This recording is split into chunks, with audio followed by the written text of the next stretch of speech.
Okay, so this might be timely because I know that Death Grips have like posted again or whatever, and every time they post, everybody's like, "Oh my god, are we getting a new album?" And like, I don't know. I mean, it'd be cool, but also the interesting thing about doing this tier list is that as much as this group has been important to me as a music listener, and as much as I have loved them in the past, I feel like the more and more albums that they made, the less and less interest I had in them. And you'll kind of see that reflected a little bit in my tier list here. But we'll begin with the debut. They don't have the debut EP, which is interesting. So we'll start with the debut mixtape instead, which I'm going to put in the B tier for Exmilitary. When I was super into Death Grips, I honestly didn't listen to Exmilitary that much.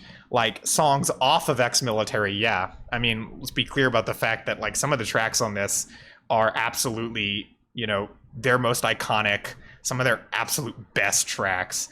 Also, their most aggressive and intense and abrasive songs land on this album. I was pretty impressed coming back to this and kind of shocked by just how, like, insanely fucking loud Ride is on this mixtape. Like, his voice is so loud and grating. It definitely explains why a lot of people were so kind of shocked by this mixtape when it dropped back in the day.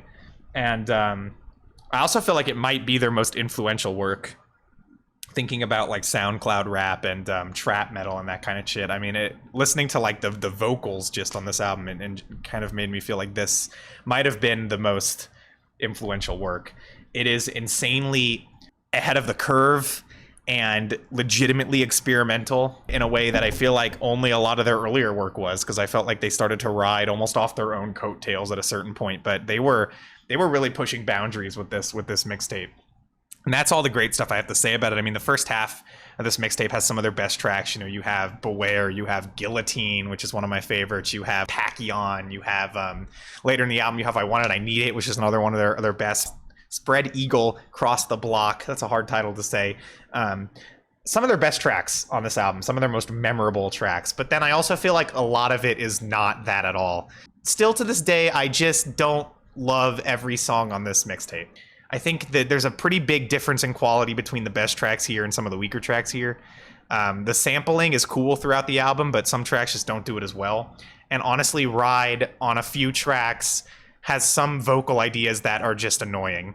The ridiculous shouting on Clink, or that really stupid shit he does on Blood Creepin' at the end.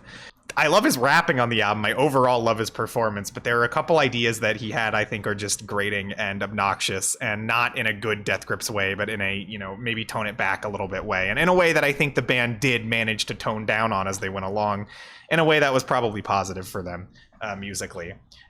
You know, highs and lows for me on this album. I do not think there's a bad track on here.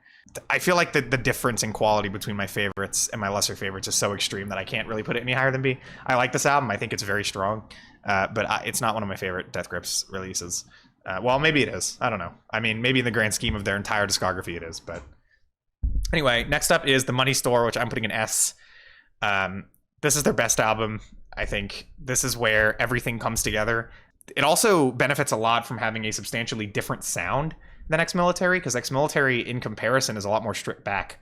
It's like, it feels like Death Grips took their sampling to the next level on The Money Store and turned this into their most creative and transformative series of beats and tracks in their entire career. Every single song here lands for me. Every single song is memorable. I remember a hook from every single track.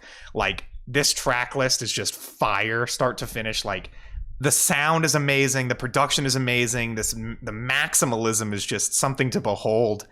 So many mind-blowing sampling choices and strange turns all across this album. It's just unreal. And I think the strongest aspect of The Money Store is the fact that they were able to take their boundary pushing and fairly extreme sound that they had on Exmilitary and create an incredibly catchy batch of tracks. They hone their sound into a place where like it's like pop for Death Grips, you know, and I just find that amazing. I think this is their most refined and excellent work overall, so I'll definitely give that S. Next up is No Love Deep Web, which I'm going to put in the B. Similar case to Exmilitary for me.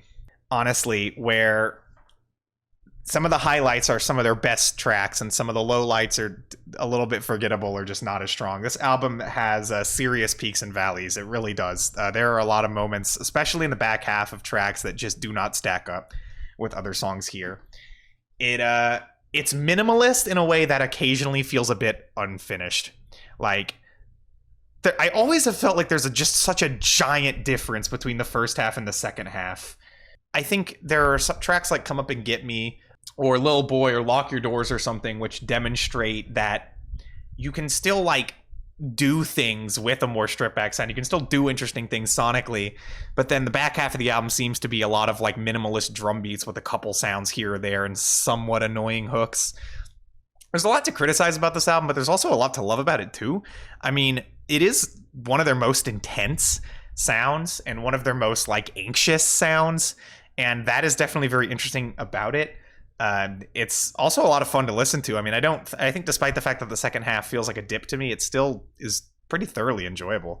I think still lyrically, this album's still great lyrically, and that's something that falls apart for me with this group at a certain point. But this album is still holding up on that front too, still portraying this character of MC Ride that is just so interesting and fascinating. I don't know. Do I like it more or less than Exmilitary? That's kind of a tough call. I'll just put it ahead for now because I feel like I maybe do, but I might not. No Love is an amazing song. Yes, No Love is astonishing.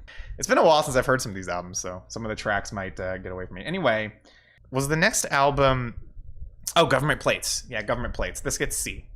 You know, this is one of my least favorites. This actually might be my least favorite. But at the same time, I'm going to put... Well, of the albums, this might be my least favorite, maybe. But I'm actually going to put it higher than at least one album that I'm thinking of, even though I might like that other album more technically. Because Government Plates, I find the experimentation here respectable. That's the thing. Like, I don't feel like it panned out that well. I feel like listening to this whole album can be a little bit of a chore. Like, a lot of these tracks are just weak. The ideas are, like, good, but not much is done with them. The lack of presence from MC Ride is definitely something that makes it stand out less. But I can at least see the direction they wanted to go in with that. They're using his voice more like an instrument here, and I think that was an interesting idea. I don't think it panned out. I feel like all the good tracks happen, like, kind of right at the start, and it doesn't really pick up. It feels like a lot more could have been done with this concept, but the thing is that I do heavily respect the idea, and I actually think it's really cool. It sounds a lot more like I don't want to say standard electronic music, but it sounds more like electronic music than a lot of their albums do, and it feels like that was kind of the angle they went into it with. And I like that about it. I legitimately like everything that they were trying to do. It's just like, I don't like what it actually ended up being. I don't really think I get much out of this at all, but I respect the experiment with this record.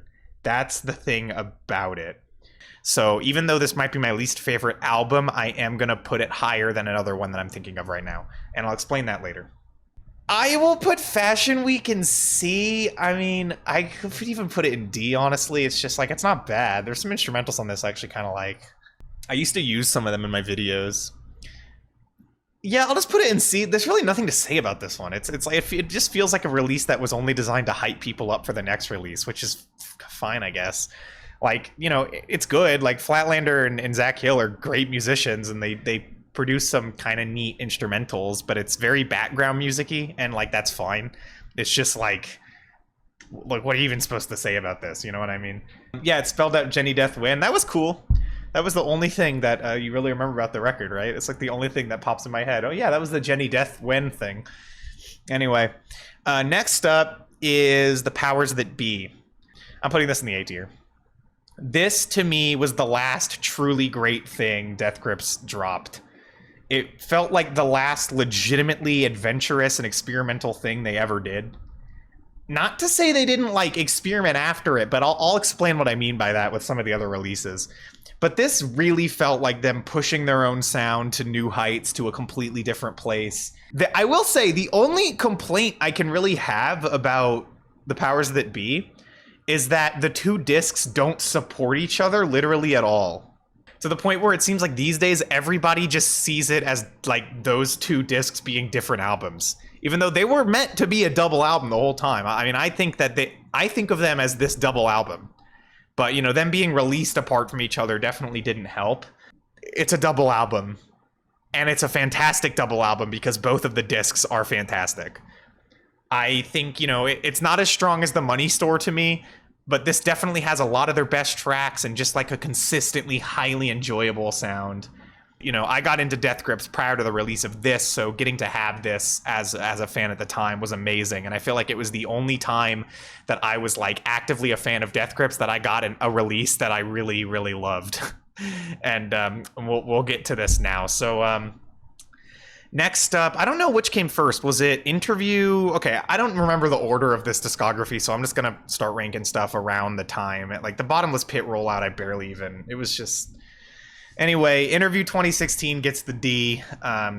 This EP just kind of sucked. It really, you know, as far as like the instrumentals go, I honestly thought Fashion Week was better. Like Fashion Week was more comparatively listenable. This was just like not very good. So I really didn't enjoy it. I think Bottomless Pit was next and then Steroids. Bottomless Pit, I'm going to put in the C tier. So I like it more than the other albums I have in the C tier, but this album had so much hype when it came out. It just feels like all of that has died. I mean, some people still vouch for this as being one of the best Death Grips albums. It's just like, I don't know. It just isn't that good. I will say, like, there are songs on here that feel like some of their most experimental and insane tracks. There are select tracks where I'm like, wow, they're still pushing their sound. But the vast majority of this record is so Death Grips by the numbers, and honestly, it's just not that special. The hooks are okay. Some of the hooks are good, but very few of these songs stick in my head. Very few of these songs are consistently enjoyable front to back. It just feels like a whole bunch of Death Grip stuff. There's nothing like unique or special about this record. You have like, you know, Giving Bad People Good Ideas. Amazing, right? Like such an insane opener. It just gets you so pumped for like them. They're going to mesh their sound with like grind and hardcore punk and it's going to be crazy. And then you get Hothead and it's like one of the most insane tracks they ever did. And it gets you so hype. As soon as you get past Hothead though, it's just Death Grips on autopilot in my opinion. Like, and the only time it picks back up for me is with the closer Bottomless Pit, which is one of my favorite tracks from this band. One of their most fire, banger, hard tracks ever. Everything else on here is just okay. And one last thing I want to say about this that I think really let me down, and I don't think they ever got better with this, was the lyrics were just bad. And like by this point, nobody was even listening to them for the lyrics anymore, so it didn't really matter. But like, it was just word vomit. And that's what Death Grips turned into. They embraced their own meme so hard that it made the band really boring. Anyway, again, like, I like this album. I think that there are tracks on here that are good. There are tracks on here that are amazing. Overall, not that great of a record, in my opinion. Just never really, I don't know. Next up was Steroids, which I'm also going to put in the C. I mean, I think this, honestly, in retrospect, like, this is just boring. Like, it's so tough for me, because, like, the whole Gabber thing is sick, and, like, I like Gabber. And this album does have a hard sound, but there's just so many like choices that they made here that I just don't get. I mean, making it all one long song, first of all, just makes it way harder to separate and like really remember and get into for me. But it's not just that, it's just the rapid fire pace gets really old really fast on Steroids. There are a lot of enjoyable moments on it. It has a hard-ass sound, and it's cool. I do like this project. I don't know whether I like it more or less than Bottomless Pit. Like, I think I like it more. Like, when I think of the sound, I like it more, but I remember way less about it.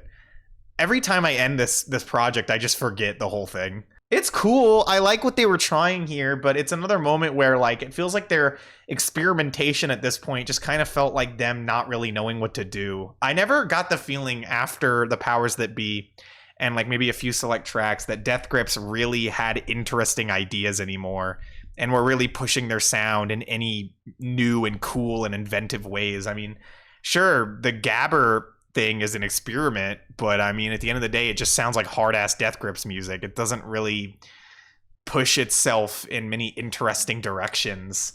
It's the kind of thing where I could see why somebody would love it, but I don't know. It's okay. You know, it's okay.